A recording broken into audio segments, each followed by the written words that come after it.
जय माता दी दोस्तों।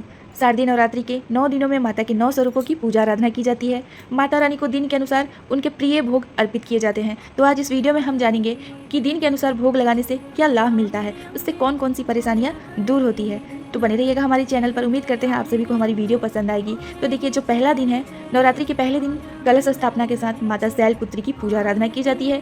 इस दिन देवी माँ के चरणों में गाय का शुद्ध घी अर्पित करना चाहिए। देखिए, गाय का शुद्ध घी आप मार्केट से मत लीजिएगा। अगर आप मार्केट की दुकान से लेते हैं वो आपको मिलावट वाली ही मिलेगी। तो आप कोशिश करिएगा कि आपके आसपास जो ग्वाले हैं, मतलब जिन्होंने गाय पाल रखे हैं, उनके यहाँ से आप 1-2 लीटर दूध ले लीजिएगा। शुद्ध तरीके से साफ सुथरे बर्तन पे, साफ सुथरे चूल्हे पर आप गर्म करके उसकी मलाई निकाल के और आप घर में ही घी बना लीजिएगा। घी बनाना बहुत आसान है। तो ज़्यादा से ज़्यादा अगर 2 लीटर आपने दूध लिया है और उसकी मलाई से आप 1 चम्मच घी तो पक्का ही निकाल लेंगे। तो आप घर में शुद्ध तरीके से गाय का घी तैयार करिए। मिलावट वाली घी, या तो फिर आपको गाँव साइड से अगर घी मिल जाती है गाय की, तो आप वो घी ले लीजिए। दुकान के घी से आप भोग लगाने से अच्छा है कि आप कुछ और भोग में लगा लीजिए। तो ये चीज़ आप लोग जरूर करिएगा। देखिए, घी, माता रानी को घी का भोग लगाने से क्या लाभ मिलता है। देखिए, सबसे पहली चीज़ है आरोग्य का आशीर्वाद माता रानी से मिलता है आपको। और इसी के साथ घर में किसी भी प्रकार का शारीरिक कष्ट परेशानी किसी को है तो उससे निजात मिलती है, शरीर निरोग रहता है। तो इसलिए माता रानी को घी का भोग जरूर लगाना चाहिए, और गाय का घी का ही। तो इस चीज़ ध्यान में रखिएगा। दूसरे दिन, नवरात्रि के दूसरे दिन माँ ब्रह्मचारिणी जी की पूजा अर्चना की जाती है।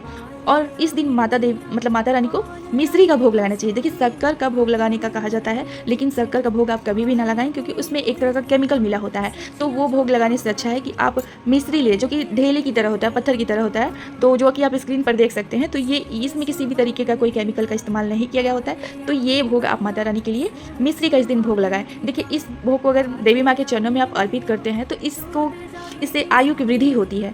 ये माता रानी के चरणों में अर्पित करने के बाद कुछ ही मिनटों के बाद आपको घर में सभी सदस्यों को ये बांट देना चाहिए। तो इसे चढ़ाने से यही होता है कि आयु में वृद्धि होती है। तीसरे दिन, नवरात्रि के तीसरे दिन, 9 दुर्गा के 9 तीसरे स्वरूप की, यानी कि चंद्रघंटा माता की पूजा आराधना की जाती है। और माँ चंद्रघंटा को दूध से बनी हुई किसी भी प्रकार की मिठाई हो, या फिर दूध से बनी खीर हो, रबड़ी हो, ये सारी चीज़ें आप भोग में अर्पित कर सकते हैं। तो देखिए, इस दिन आप खीर बना सकते हैं घर में अच्छे तरीके से, साफ सुथरे तरीके से घी बना सकते हैं। मिठाई अगर आप मार्केट से लाना चाहते हैं तो फिर देखिए वही बात हो जाती है। इसलिए कोशिश करें कि घर में ही खोआ वगैरह बना लें, या फिर मिठाई बना लें, या फिर आप ज़्यादा कुछ नहीं कर पा रहे हैं तो आप खीर बना लें, या तो फिर आप रबड़ी भी बना सकते हैं। तो घर में दूध से किसी भी प्रकार का, या तो फिर आप दूध भी चढ़ा सकते हैं, गाय का दूध कोशिश करिएगा। तो गाय का दूध इस दिन माँ चंद्रघंटा को आप अर्पित कर सकते हैं। और इसी के साथ देखिए, भोग लगाने के बाद इस दिन ब्राह्मणों को अगर आप दान करते हैं तो वो भी बहुत ही शुभ माना जाता है। तो इस प्रकार से इस दिन आपको दूध से बनी हुई चीज़ों का भोग लगाना चाहिए। इससे क्या होता है कि आपकी ज़िंदगी में किसी भी प्रकार की दुख है तो उससे आपको मुक्ति मिलती है और परम आनंद की प्राप्ति होती है। नवरात्रि के चौथे दिन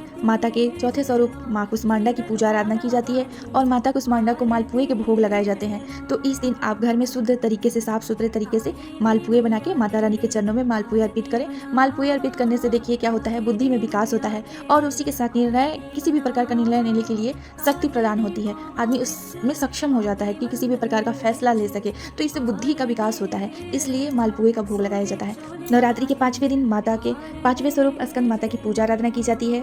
उस दिन माता जी को केले का नैवेद्य चढ़ाना बहुत ही उत्तम होता है। ऐसा करने से आपको उत्तम स्वास्थ्य और निरोग काया की प्राप्ति होती है, इसलिए इस दिन केले का भोग लगाया जाता है। छठे दिन माता रानी के छठे स्वरूप माँ कात्यायनी की पूजा की जाती है।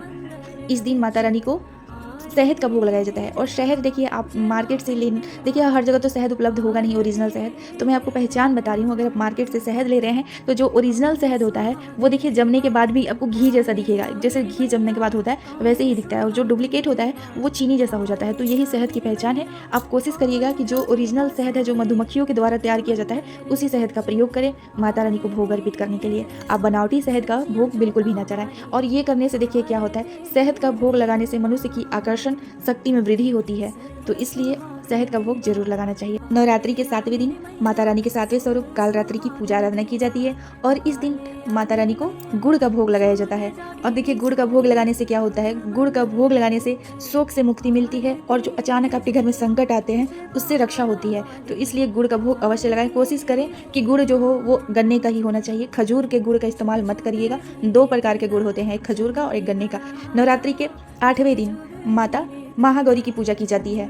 तो महागौरी को नारियल का भोग लगाया जाता है। नारियल उस दिन आप नारियल का दान भी कर सकते हैं और इससे संतान संबंधी अगर आपके घर में किसी भी प्रकार की परेशानी होगी तो उससे आपको छुटकारा मिलेगी और देवी माँ की कृपा प्राप्त होगी। उसी के साथ माता रानी के मतलब 9वें दिन, नवरात्रि का जो 9वां दिन होता है, उस दिन माता सिद्धिदात्री की पूजा की जाती है और इस दिन आपको भोग में तिल का भोग लगाना चाहिए। तिल का भोग इस दिन लगाकर ब्राह्मण को दान जरूर करना चाहिए। इससे क्या होता है, मृत्यु भय से राहत मिलती है और साथ ही कोई भी अनहोनी जो होती है वैसे घटनाओं से आपको बचाव होता है। तो ऐसे तो इस दिन हलवा, पूड़ी, खीर और काले चने बना के और वितरित किए जाते हैं, कन्या भोजन कराया जाता है। तो इस प्रकार उम्मीद करती हूँ आप सभी ये भोग जरूर 9 दिन लगाइएगा। तो उम्मीद करती हूँ आप सभी को वीडियो अच्छी लगी होगी, तो हमारी वीडियो को लाइक करिएगा।